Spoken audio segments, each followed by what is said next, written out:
This is the Lilac City Leadership Podcast. We are your co-hosts, James Krejci. And Doyle Wheeler. Who is in charge around here? We're both co-hosts.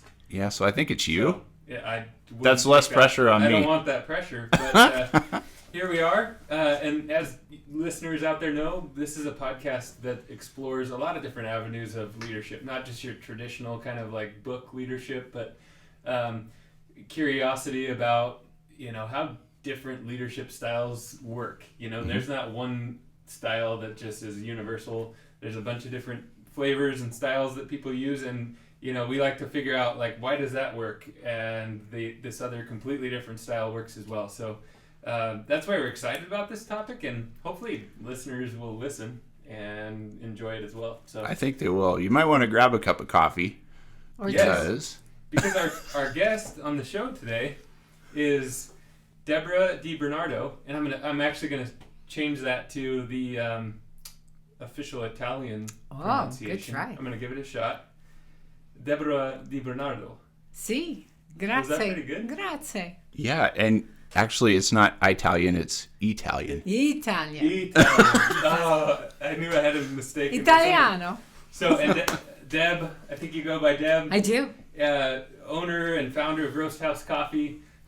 Incredible company. I imagine those who listen will know the brand. It's an incredible company here in Spokane. So thank you. Super excited. We've got an awesome setup in here and a ton of great questions to start firing away. So I'm super excited. We're glad to have you, Deb. I'm excited too, and I appreciate this opportunity. And maybe just before anyone that's just listening and not watching us on YouTube, you got to see this setup. Somehow you're gonna have to you're gonna have to find your way to Facebook or Instagram.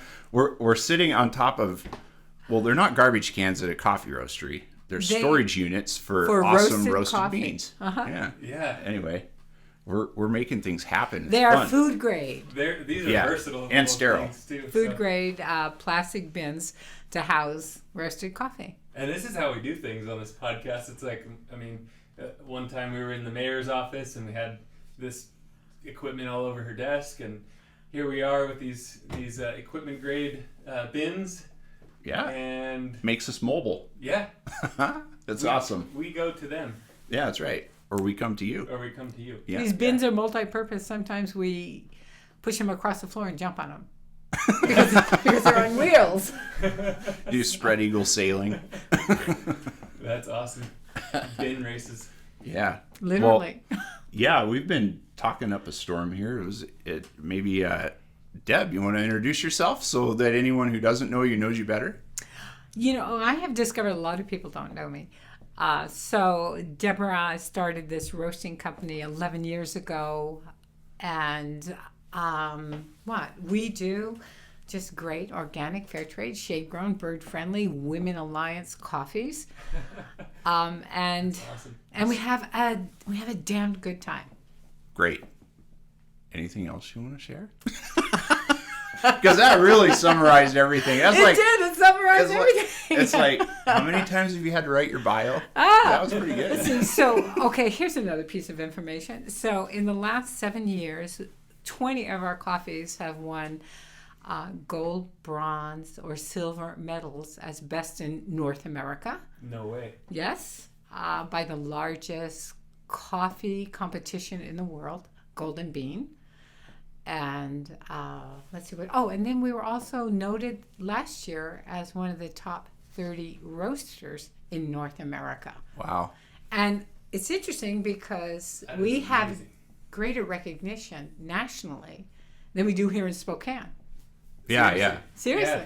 And I can see that to a certain extent. Our questions will probably dive into that some, but it's almost like, the coffee scene in Spokane is still maybe trying to emerge. There's a little bit more room for that to grow. Oh, it's a huge local market. Yeah. But then, compare that to the national level, it's probably two different ball games, right? So yeah. Anyway, that's amazing, those, the recognition that you have, and I certainly drink your coffee, and it's, one of the few that's worth drinking around here. So yeah. I appreciate that. I think we actually have IV bags in our house where we kind of like, it's like you're going to drink it like water anyway. Why brew it? Yeah. brew it once, and Straight to no, the source. I kid to the max. And the fact that one, it's organic, so it doesn't have any chemicals. It doesn't have any, and it's hand sorted, so it has no mold, it has no disease, immature, sour beans. So it's one of the purest, nicest cups that you could possibly drink. And Dorian, you've been drinking Cafe America for 11 years now. 10 and a half 11 years. years. Yes. I was here. Secret sauce. Yeah. That's my secret sauce, too. That's awesome. We can edit this out if we have to, but I remember back at when we took my wife out for her birthday, and this would have been at your 6-month anniversary of Roast House Coffee. Okay. We were at Downriver Golf Grill. Course, Downriver Grill at the golf course, and we brought a cake. We brought our own cake, and the chef, I believe, was Ryan Stoy. Yes. And anyway, he came out and asked how our dinner was. And I was like, are you kidding me? This actually happens still. Because I remember that when I was a kid. So he said, well, you brought your own cake. The coffee's on us. And so he brought this coffee out. And at the time, Carrie and I were having a real struggle finding good coffee. We were trying to find the best we could at traditional brands. And we kind of got there, but it was upsetting our stomach.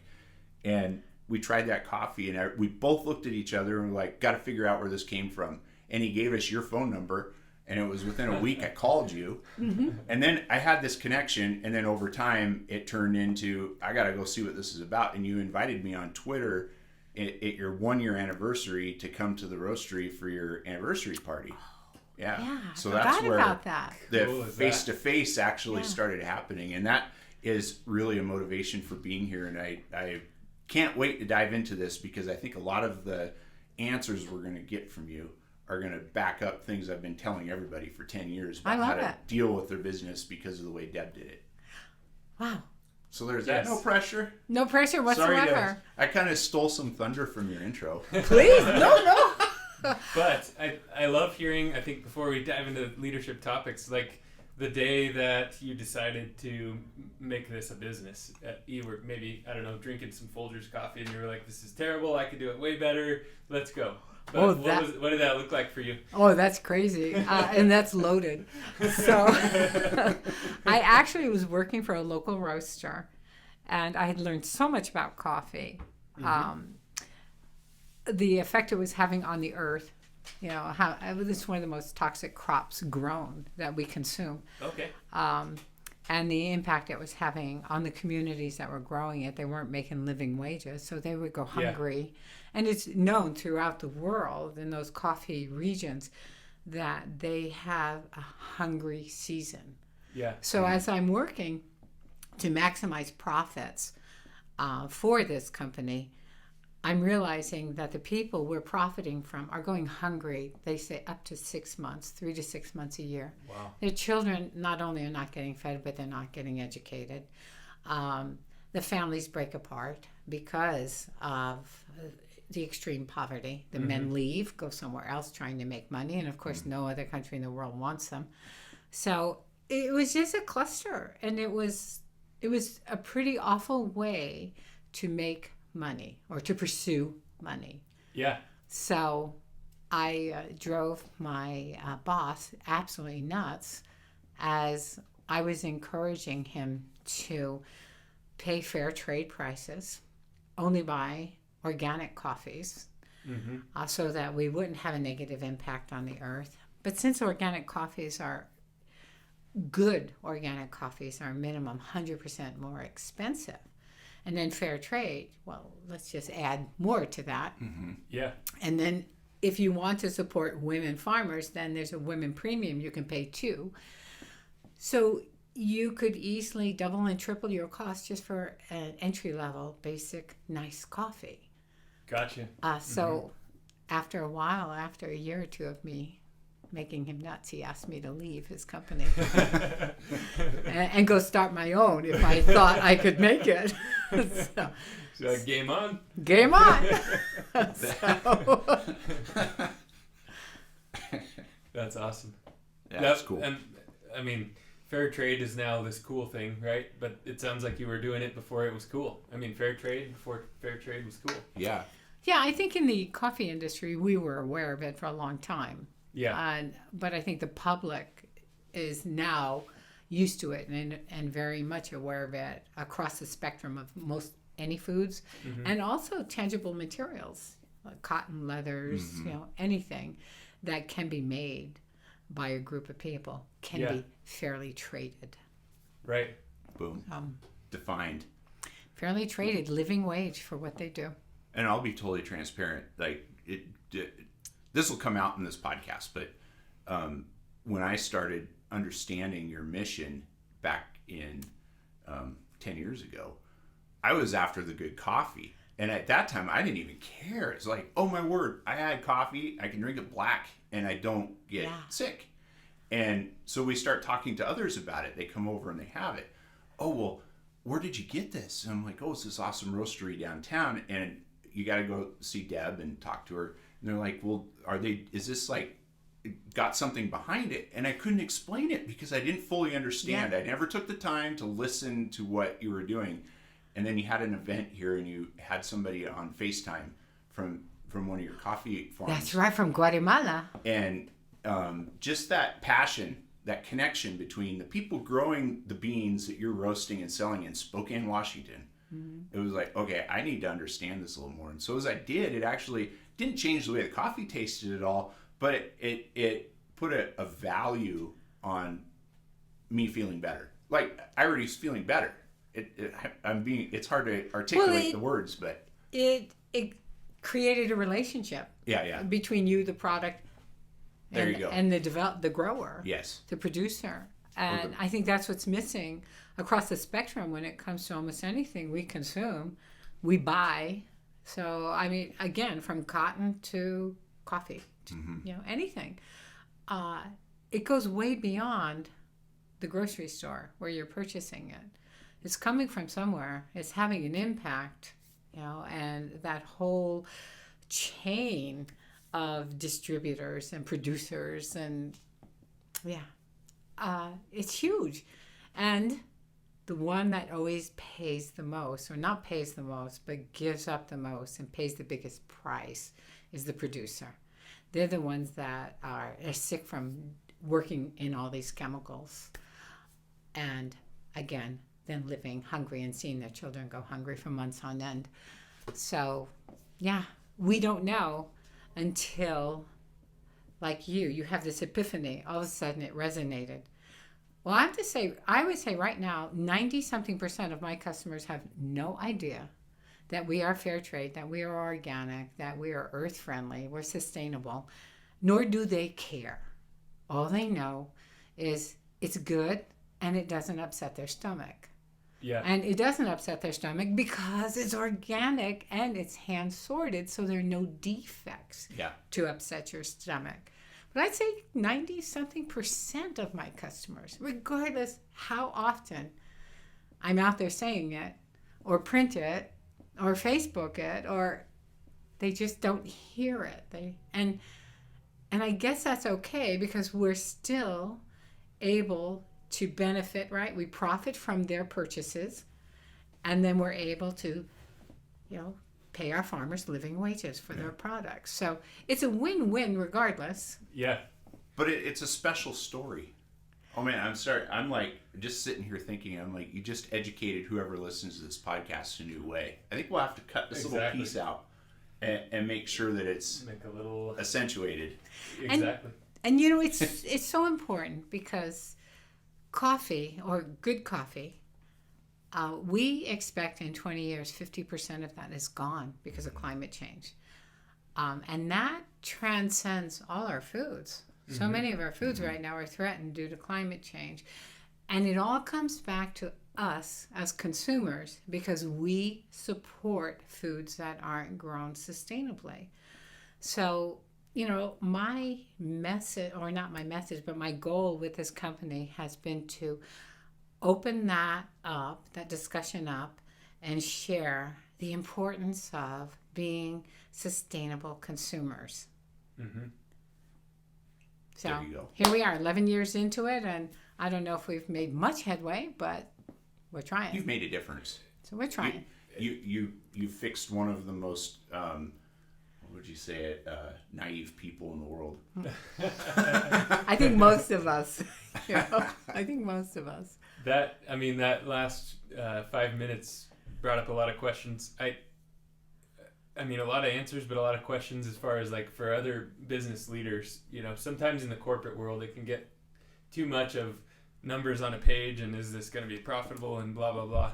That's important, I guess, to a certain degree, but how do you balance that to where it's like, you know what, if I do the right thing and my model's not just terrible, if I do the right thing, the profit's going to follow, and, then I can use that profit to, do some good in the community beyond what I'm doing today, those sorts of things. How does a business leader think about that? Well, I have to tell you right off the bat, the profits are diminished considerably. Yeah. Yep. Considerably. Yeah. But as a people, we have no choice. We have to quit putting profit ahead of our environment. Because without our environment, there's not much left for us. Gotta So we did. We had, and my team follows and accepts the fact that we make less profit. My team, the group that works with me, they make a living wage here in Spokane.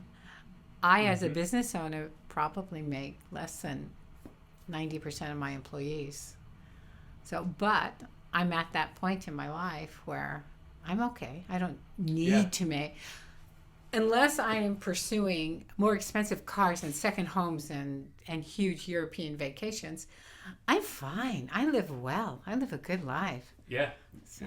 The nerds in economics will say maximizing your utility, they call it. And it's like, when you dig into that, it's pretty impressive, because what it actually means is, it's not all about the money. It's what things drive you personally. Is it enjoyable to have a lot of money? For some, yeah, maybe so.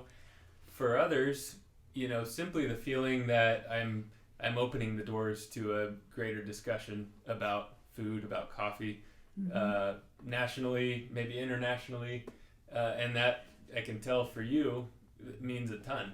It does. So, what I get from that is business leaders can really take the time to tap into what is that, what's meaningful to you, and what's meaningful that at the end of your life you kind of look back and that's what you want to have as, some people call it legacy.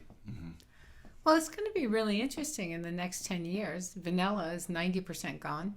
Strawberries are coming up next. Coffee, chocolate. So as a business owner, 10 years from now, when strawberries or chocolate's not available, what do you tell your children? What do you tell your grandchildren? But I made a lot of money.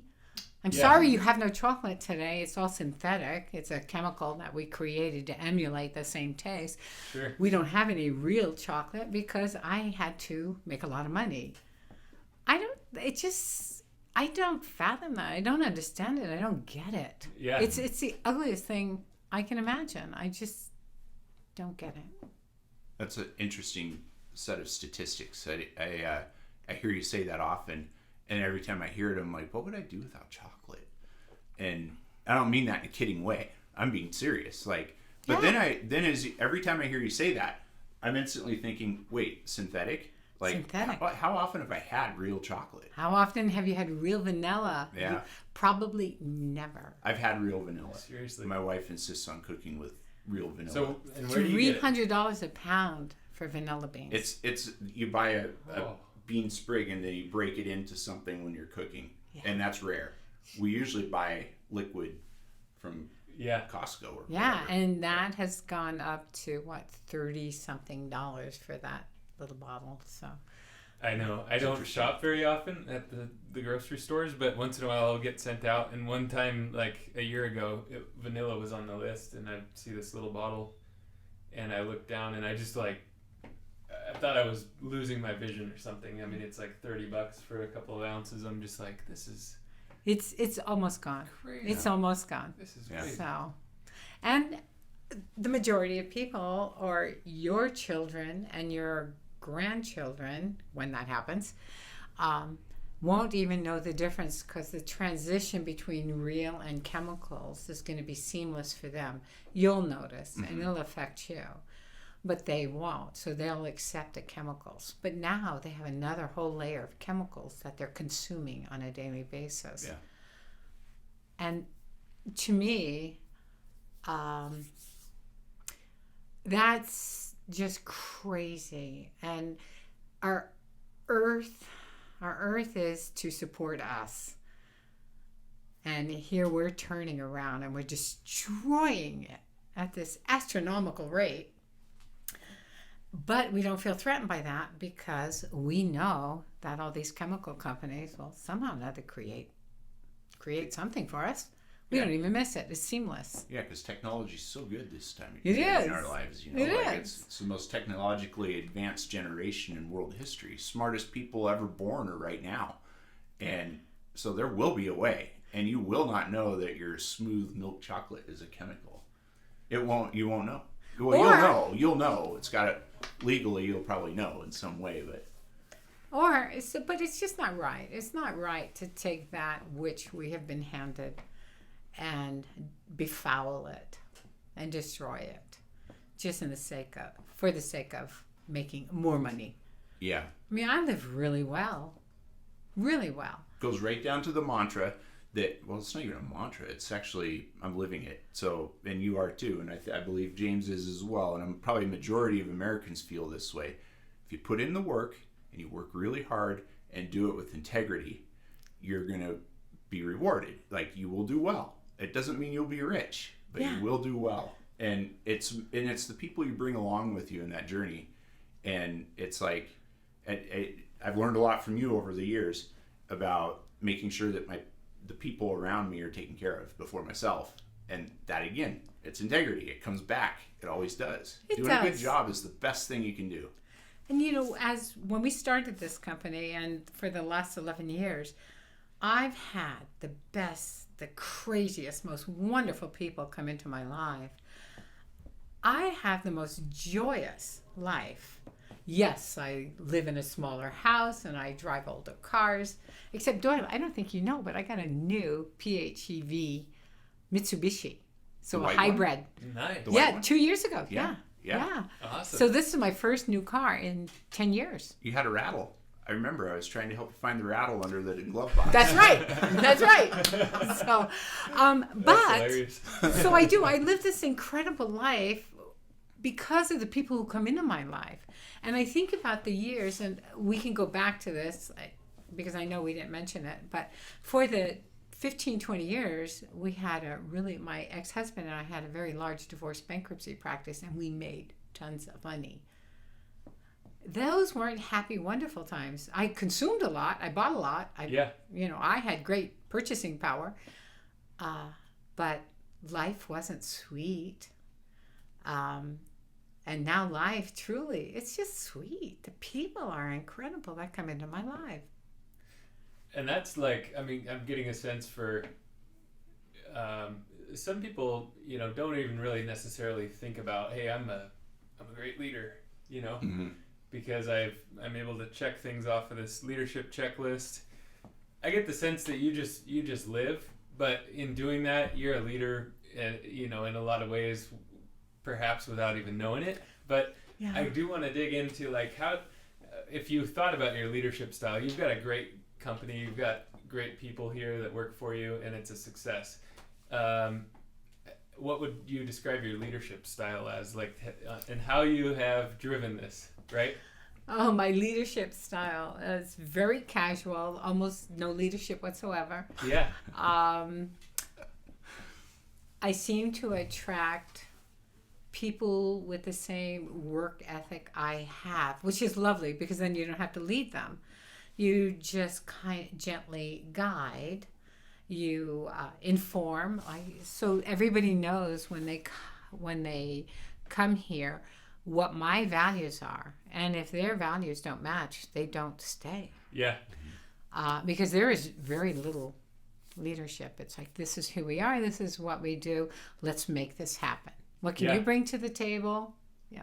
That sounds like strong leadership to me. So does it? Just saying. Well, it's like a felt leadership, if that makes sense. Like, for example, I worked for a company several years ago where when new employees were hired, they were trained for several days on what the culture of the company was and whatnot. And it's an approach that they were able to make work, but I don't know if everyone coming into that was like, this is amazing.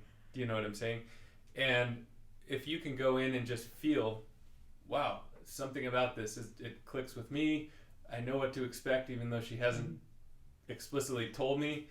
I understand where she's going, and I want to follow. Those are the best leaderships and styles and cultures in companies. And when it does take time to evolve. Yeah. Before people truly know, but you see, once they really understand, and then they kick it up because it's exciting, and they know they have a voice, and they can change things. Yeah. So when you guys showed up, we were discussing a new packaging design, and the two who were doing it, felt really good to come up with, just with this design that they really liked. And then, of course, I pop in and I tweak a little bit. I add my 2 cents. And then I say, okay, now you make the decision. And I walk away. And I hope to hell It's going to be the one you want. they take those suggestions to heart. Because now we're talking about a package that's going in grocery stores. But I'll live with it, and so will they. And if it was the wrong decision, they live with that. They will then come around, and they'll come back and fix it later. Yeah. So, and I learned that way. So I just assume everybody else learns that way too.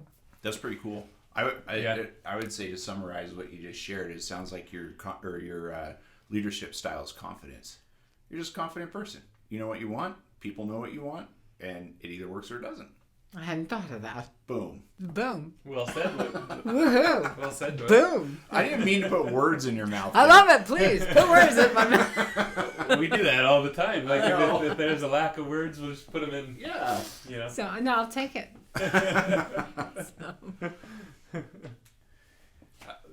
2020 was a pretty crazy year, and we try not to dwell on it too much. But how has that made things better for your company? I mean, there's obviously challenges with any company out there. 2020 was challenging. There are ways that it probably helped you guys improve, though. What are some of those? So as 2020 hit and most of our restaurateurs closed down, some have gone out of business, but the majority are on hold. Yeah. And the majority of our wholesale business, which is the most profitable segment of the business, took a back seat. Our online sales grew exponentially. So we learned how to market better online. We've redesigned our floor to process 1 pound bags. That it has been good, and from that we have additional opportunities now with a national grocery store that kind of parallels our beliefs and our values. Yeah, that's awesome. We're excited to hear more about that in the future. Woohoo! Yeah. Upward and onward. I'm a silver lining kind of guy, so I mean, it's like 2020 was, it wasn't really a lot of people's favorite year, but that's cool to hear the good stuff that comes out of it, because we all have it. We just kind of have to recall, okay, looking back, there was a lot of good that came out of that. Yeah. So yeah. Well, I mean, we lost quite a bit of money, and sure. And then our cafe downtown, our coffee house downtown, is still operating at about 20% of what it needs to operate at. But we're holding our own. Yeah. And we have, what's a year into it, we have a rock solid, tiny team down there. As others have come and gone because they couldn't handle the pressure. They couldn't handle being on their own all day with very little business, or the homeless people coming into the shop all the time looking for a place to get warm and having to deal with that. So it has been a tough year. Yeah. So, but it's been good here. Yeah. So. And I echo. It makes me sad driving around town and you see signs turned backwards. Yeah. It's kind of like that stain of 2020. Yeah. But then it's like most of them aren't. It's easy to identify the ones that are backwards, but the forward-facing signage, the lights are still on. They're still figuring it out, and I think there's going to be emergence of pivoted people that are going to have a whole different perspective of how the rest of their future is going to go. Yeah. That is for me. Yeah, and it's impressive. I mean, the good people find ways to scratch and claw and make it through something like that. And for me, that's encouraging and fun to see. You know, how did this person, you know, like you said, pivot and figure out a way to make it through? And you just know who those people are. Yeah. This guy's going to survive anything.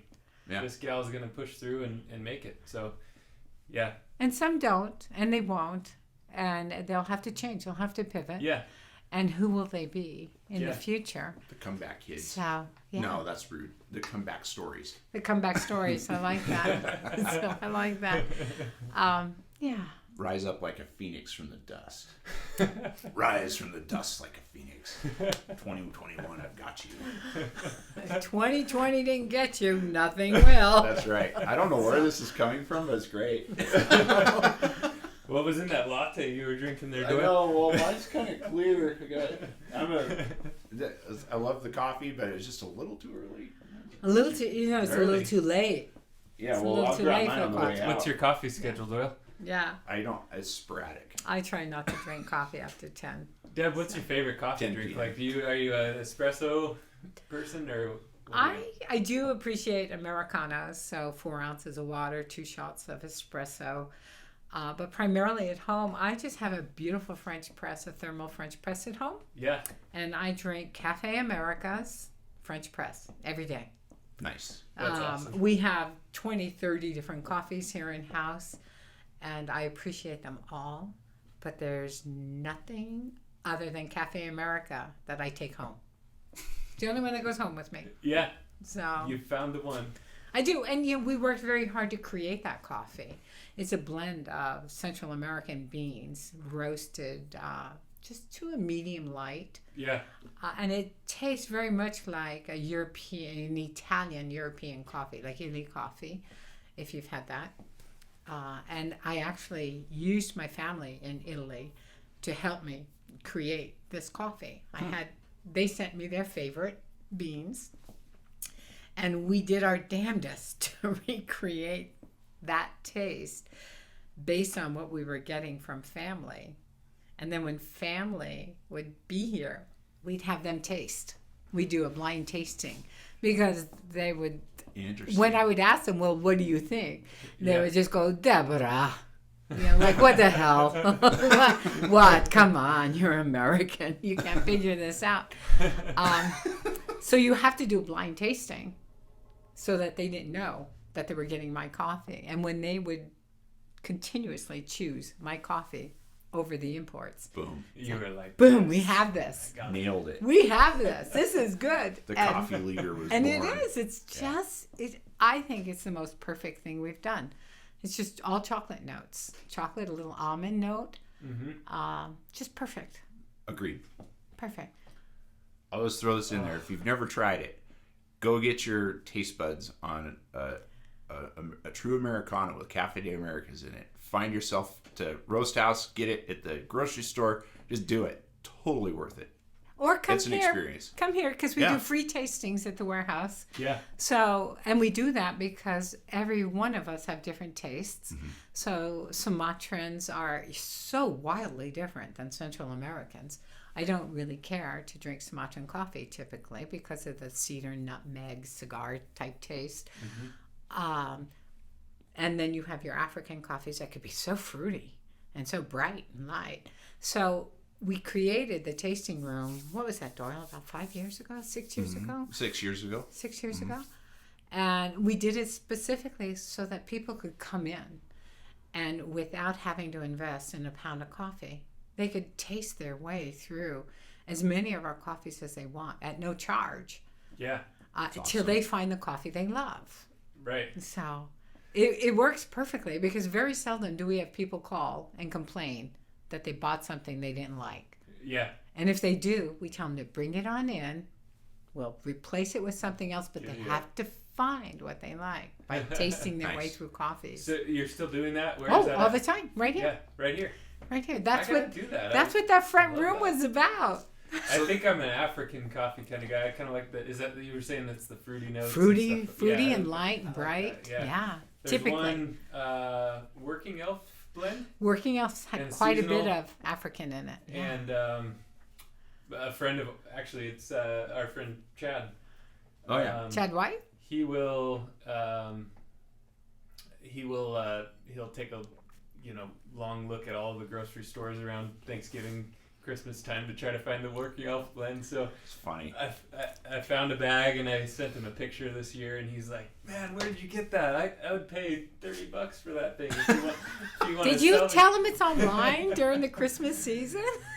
Yeah, he's a work in progress, so Okay. we're trying to get in there. He Yeah. is discovering online, but he's a project, He's getting isn't there. it? Yeah. This isn't Chad White. Oh, okay. Yeah. I was gonna say Chad knows better.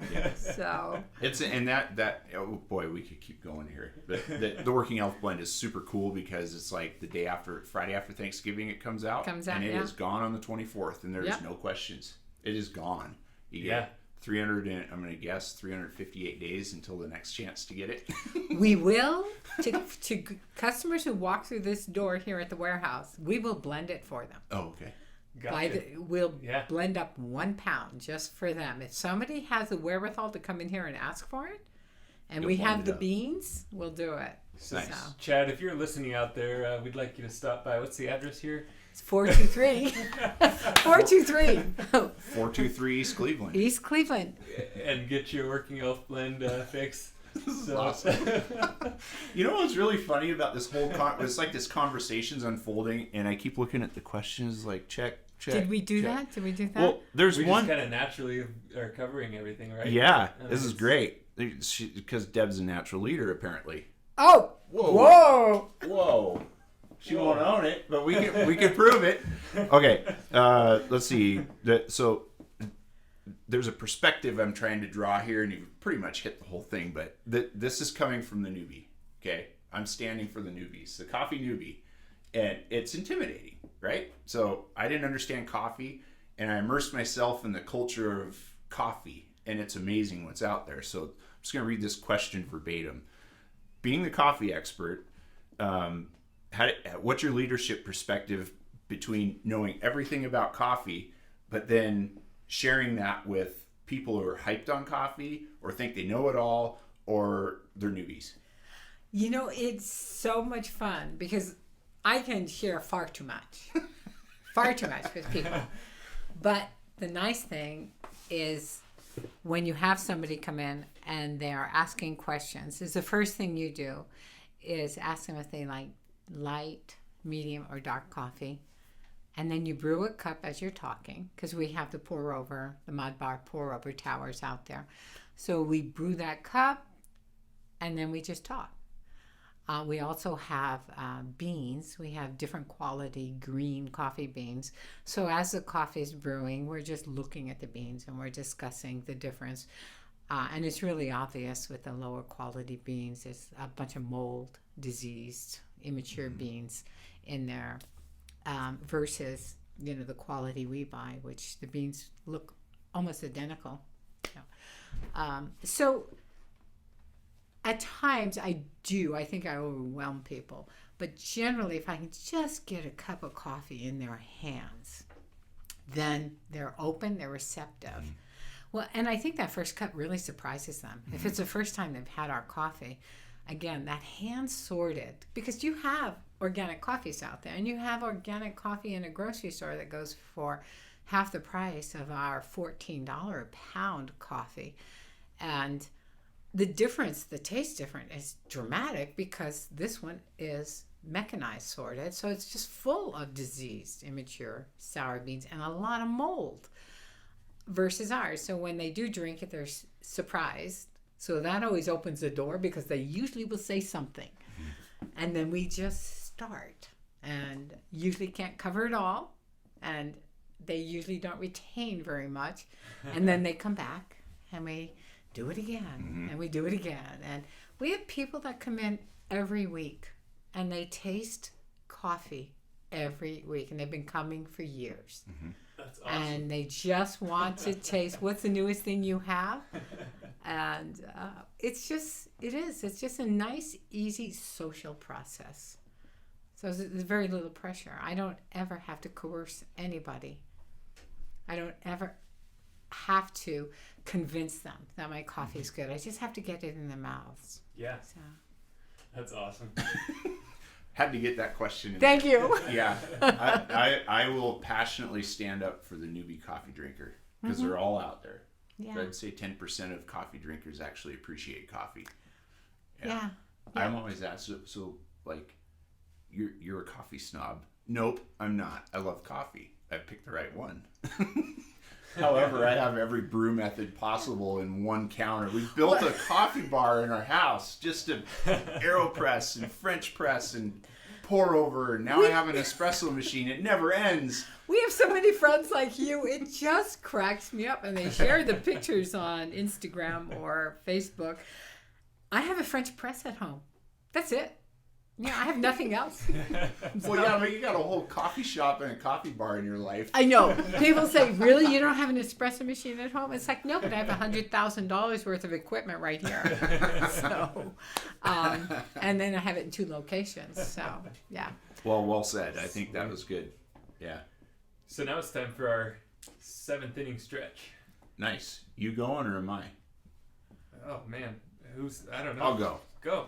So we have this little bit we like to do. It's like 7th inning stretch. That's why we call it 7th inning stretch. Is that like a baseball game thing? I don't know. It sounds like that was a it. horrible setup. Yeah. I just Sounds did like there. it. Yeah. Anyway, so this is like a step aside from leadership and more about what a leader in Spokane actually enjoys in Spokane.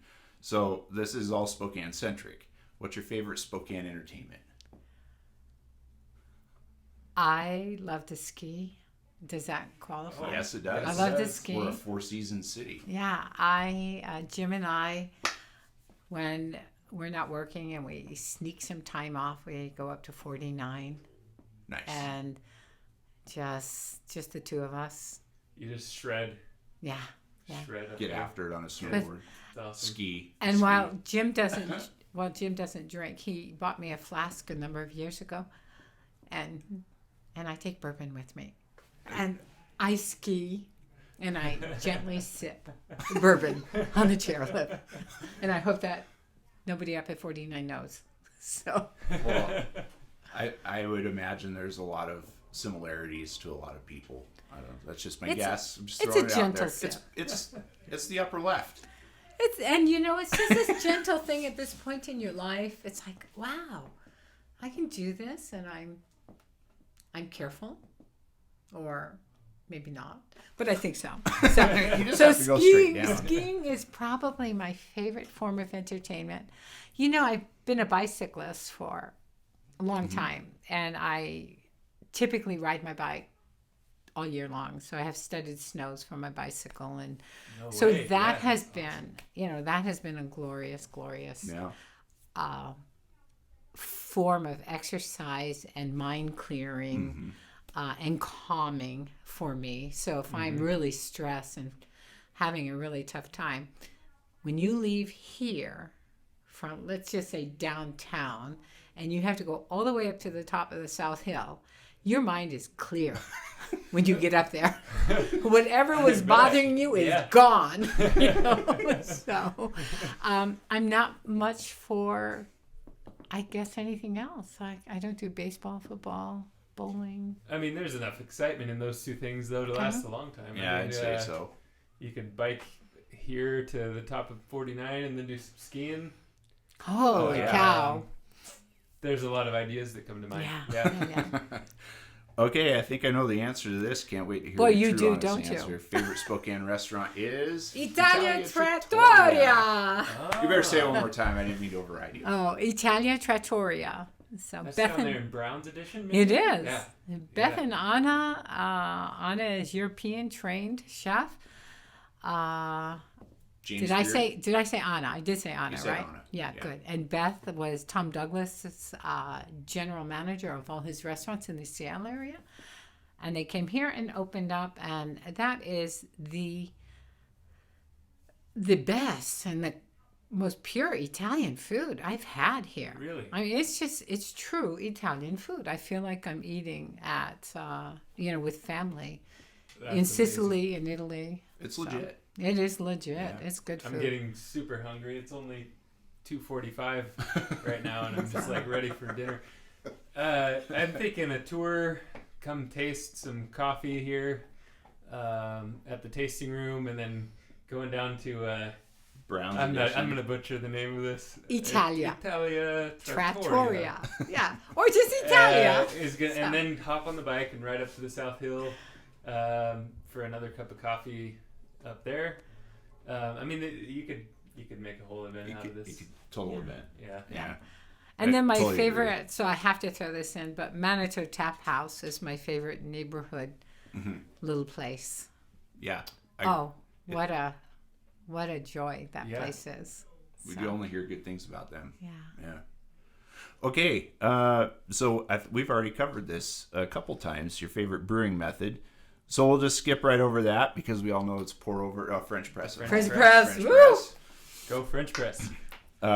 So what's your favorite post-COVID pastime? Post-COVID pastime. I just work. Nice. I actually took up crocheting again too, just to keep my hands busy as I'm doing other things because I can't do one thing at a time. So no, I don't think I do much else but work. Nice. So, and did you know I got a dog? Yes. And I walk this dog, and we have a great time walking this dog. Your Nice. dog doesn't walk you. What kind of dog did you get? She's a golden doodle. She looks like a damn poodle. She's really big. She looks like a standard poodle. But That's she's a awesome. retriever. So she loves chasing balls. So we That's just, we go up to the different fields twice a day. And I guess that is one of my calming devices too, isn't it? Chasing the the ball. And yeah. Nice. really satisfying about that. It just gets you back to the basics, you know? Yeah. A good old game of fetch with a dog. Yeah. Yeah. And then you wind up meeting all these other dog owners, and they're all staying at least 6 feet apart. And then their dog drops their ball at your feet, and nobody wants to get into each other's space. So you're jockeying around like, okay, I'm just... So you're kicking the ball back to the other owner, and the dog thinks that's a throw, a toss. Oh my. So there's a source of entertainment. You can just pull up to a field and like watch the dog owners playing fetch. And... Fetch with their dogs and their friends' dogs. And so, but there's no that's such thing as That's fun. strangers when it comes to dogs. Walking your dog and meeting their owners in a field. Much like coffee. Yeah, much Yeah, like there you coffee. go. No strangers in coffee. No. See, I agree. It's a common denominator. In closing of our show here, I guess, thinking about leadership, and aside from Doyle being a great leadership source, what are kind of some other people that you lean on for like your leadership inspiration? Or are there people out there where you were like, you know what, they've made an impact on me? Besides Doyle, I mean, This is getting really, really thick. in here. Woohoo! Really thick.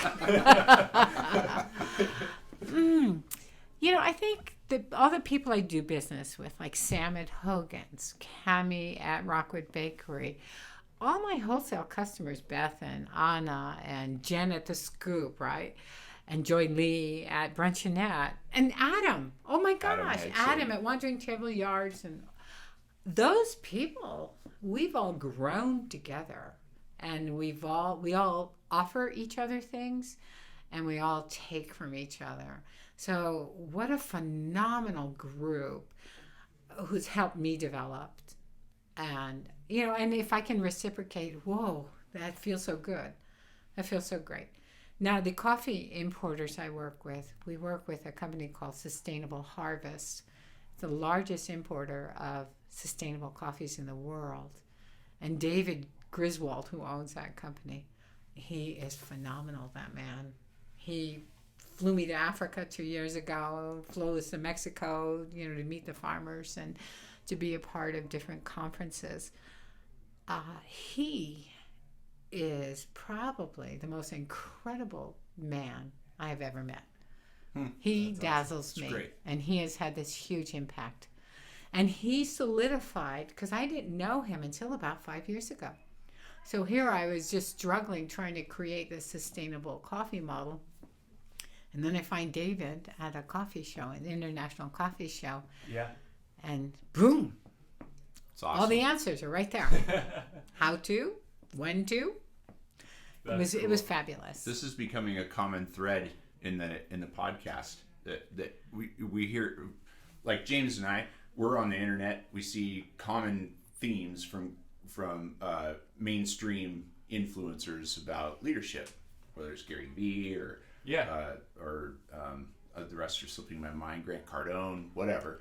There's all these alpha leadership styles, and they work to a degree, but it can't be the only thing. And this thread that we're starting to see is that it's a person that no one knows except you that helped you become a better person because of their leadership. Yeah. And it inspired your leadership. Yeah. It's super cool. And they were just, because they were human, right? And Yeah. they took the time to spend time with you and answer questions. And that's a lot of what this show is about. Like, we've got access to a lot of those types of people right here in Spokane. And, the general public may not always be aware of that's happening, but we're picking up on it, right? I mean, that's why we started this show. Yeah. And part of it. And it's been really impressive. Oh, It's really impressive. It's a great community. I love our business community, and I love the people that I've worked with. Yeah. And continue to work with. They're incredible, and they make me smile. There's this could go both ways, but I consider it kind of a negative context or negative tone, that if you can make your business work in Spokane, you can make it work anywhere. And there's a lot of things that do make sense, but it's not negative. It actually, you really do have to dig in, push hard. It's hard to make it work, because it it's a is melting known pot. There's a lot of- nationally. yeah. Yeah, they test products here because if it will survive Spokane, it will be Absolutely. a success. So, yeah, we are the test market for a ton Well, we just know what's new good. things I all mean, over come the on. place. Or we can't I be don't think it's bothered negative. unless it is. We just know yeah, what we like, can't be so. bothered unless it is, yes. So, So if there's no listeners of this podcast, then we'll just be like, you know what? yes. We just tried, but there'll be at least 2 listeners, because or at least Maybe every 3. guest is a listener. So, no, yeah. They listen to their own podcast before it even goes in the air. And it's a joy when you share your community with the community. Because again, as I had said earlier, I think a fraction of a percent of people in Spokane know of our coffee. So every time we have an opportunity to share, right, that expands it. And then we share what you're doing with people you might not have known to follow up with. Yeah. So it's this beautiful reciprocal thing. It's really fun. And it's been awesome to have you on as a guest. I and, appreciate that. Thank you. I didn't know you before, and so you never know when you're meeting somebody new what it's going to be like. And today's just been super enjoyable. Good. Yeah. Good. Thank you. It's good. Thank you. All right, so that's another episode of the Lilac City Leadership Podcast, and thanks for all of you listening. And we know that you're going to get a lot out of this podcast and enjoy what was shared. And keep listening. Tell your friends. Yeah, and we'll take clips of this podcast and share it out by topic. So make sure to follow us on Instagram, Facebook, Twitter, and if there's more, you'll find it on our website. Follow us everywhere. Yeah, just follow us around, because it's leadership, right? It's leadership. That was bad. We'll cut that out. Cut that out? No, we're not. Yes, we are. No, I don't think so. Full send. that was great. Well, thanks all for listening.